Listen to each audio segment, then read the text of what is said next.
Ano mo, biniya ko. Hindi ko na hindi ko binabarang tanga.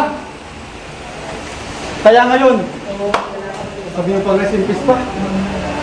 Boy, ikaw dapat ang mahiya. Tapos magsasabi ka sa rest in peace, putang ina mo, boy, pa ako tanga. Halata naman ng mga sulat, boy. Bumenta na. Narinig ko na yan, boy. Sa dinami-dami kong binasang Funny Comics at libro ng kasaysayan. Putang na. Wala akong nakita ng perfecto na napagtatawanan. Tapos tinitira mo yung pangalang Christian. Ay, ako yung may kaya patunayan sa pangalang Christian. Dahil ako talaga yung born again Christian. At dala-dala ko ang libro ng kapangyarihan. Ito, salpa ko sa mukha mo. Basahin mo nang matuto ko ng ebanghelyo. Huwag mo ipagmamalaki sa akin na masawid ko si Saito. Kung ako, masawid ko si Saito, hindi mo itatanggi. Pero ikaw sana pag sinabi ko sa yung hold mo si Ngongi, huwag mo rin itanggi.